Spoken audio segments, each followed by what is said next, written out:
സ്കൂളുകളിൽ ലഹരി വിരുദ്ധ ക്യാമ്പയിന്റെ ഭാഗമായി സൂംബ ഡാൻസ് ഉൾപ്പെടുത്താനുള്ള തീരുമാനം പ്രേക്ഷകർ ഓർമ്മിക്കുന്നുണ്ടല്ലോ അല്ലേ? അപ്പോൾ ഇതിനെതിരെ ഇപ്പോൾ wisdom Islamic organisation general secretary TK. Ashraf രംഗത്ത് വന്നിരിക്കുകയാണ്. ആണും പെണ്ണും അല്പവസ്ത്രം ധരിച്ച് തുള്ളുന്നത് പഠിക്കാനല്ല കുട്ടികളെ സ്കൂളിൽ അയക്കുന്നതെന്ന് ടി.കെ. അഷ്റഫ് പറയുന്നു. ഒരു അധ്യാപകൻ എന്ന നിലയിൽ, അധ്യാപകനാണോ ഈ ചങ്ങാതി? താൻ ഈ പരിപാടിയിൽ നിന്ന് വിട്ടുനിൽക്കും, തൻ്റെ മകനും ഈ പരിപാടിയിൽ പങ്കെടുക്കില്ലെന്നും ടി.കെ. അഷ്റഫ് ഫേസ്ബുക്കിൽ കുറിച്ചു. അഭിജിത്ത് മുഴക്കുന്നുണ്ട് കൂടുതൽ വിവരങ്ങളുമായി. അഭിജിത്ത്, എന്താ സംഭവം? സൂംബ ഡാൻസ് എന്ന് പറഞ്ഞാൽ ആണും പെണ്ണും തുള്ളുന്ന പരിപാടിയാണെന്നാണോ ഈ ചങ്ങാതി ധരിച്ചു വെച്ചിരിക്കുന്നത്? എന്താണ് ഇങ്ങനെയൊരു അഭിപ്രായം വരാനുള്ള കാരണം?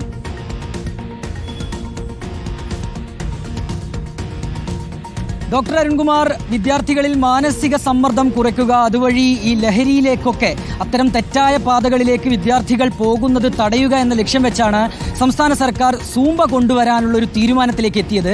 ലഹരി വിരുദ്ധ ദിനമായ കഴിഞ്ഞ ദിവസം അത് സ്കൂളുകളിൽ, പൊതുവിദ്യാലയങ്ങളിൽ അത് നടപ്പിലാക്കണം എന്നുള്ളൊരു ഉത്തരവ് കൂടി പൊതുവിദ്യാഭ്യാസ ഡയറക്ടറുടെ ഭാഗത്തുനിന്നുണ്ടായിരുന്നു.